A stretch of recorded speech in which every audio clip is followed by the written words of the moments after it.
2025-এর 16ই জুলাই আমরা 2024-এর 16ই জুলাই স্মৃতিচারণের জায়গা থেকে 2024-এর 16 জুলাই আমরা যে আন্দোলন করেছিলাম, উত্তরা বিএনএস সেন্টার থেকে যেই অপ্রতিরোধ যাত্রা শুরু হয়েছিল, সেটারই একটা রিমাইন্ডার হিসেবে পিলারগুলোতে আমাদের স্টুডেন্টরা যে গ্রাফিতিগুলো করেছিল, সেখানে বিভিন্ন রাজনৈতিক দল তাদের প্রচারণামুখী লিফলেট, ব্যানার, পোস্টার লাগিয়েছে।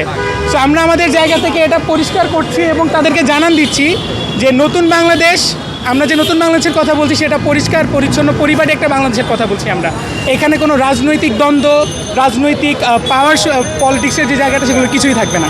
ঠিক এই সময়ে আমরা উত্তরা প্রতিরোধ গড়ে তুলি এবং আমরা সেই 24শে জুলাই 16 তারিখ থেকে 5ই আগস্ট পর্যন্ত এই জুলাই ছিল একটি বিজয়ের দুর্গ।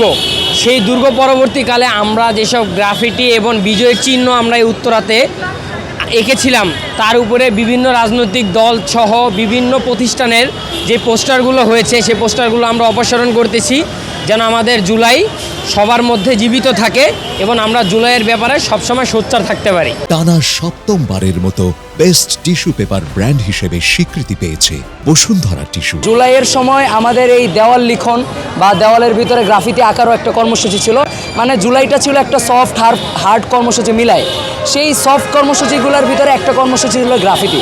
আমাদের বাংলাদেশে যত গ্রাফিতির আর্টিস্টরা আছে, সেই আর্টিস্টরা তাদের লক্ষ লক্ষ টাকার কাজ ফলায় তাদের নিজের পরিশ্রম করার মাধ্যমে এই পুরো বাংলাদেশটা নতুনভাবে সাজানোর লক্ষ্য করে তারা নতুনভাবে গ্রাফিতিগুলো আগাইছে। সে আবু সাইদের ছবি আছে যেমন করে, তেমন করে জুলাইয়ের 16 জুলাই থেকে শুরু করে 36 জুলাইয়ের স্মৃতি আছে। এখন আমরা এই 5ই আগস্টের পরে দেখছি যে সবাই যখন নতুনভাবে রাজনীতি করার সুযোগ পেল, যখন আবু সাইদ, ওসমান, শাকিল পারভেজের রক্তের উপর দিয়ে এসে তারা যখন রাজনীতি করার সুযোগ পেল, তারা যখন রাজপথে আবার নামার সুযোগ পেল, তখন তারা এই গ্রাফিতিগুলোর উপরে আবার পোস্টার লাগানোর মাধ্যমে নিজেদের পলিটিক্সের আবার প্রচার করা শুরু করলো। আমরা মনে করি যে আপনারা যেটার মাধ্যমে বা এই পলিটিক্যাল দলগুলা যেই সফট কর্মসূচিগুলোর আন্ডারে বা এইটার উপর দিয়েই এই বাংলাদেশে নতুনভাবে পলিটিক্স করার সুযোগ পেয়েছে, সেইটার উপরে আপনারা কখনো আঘাত আনবেন না, প্রথমত।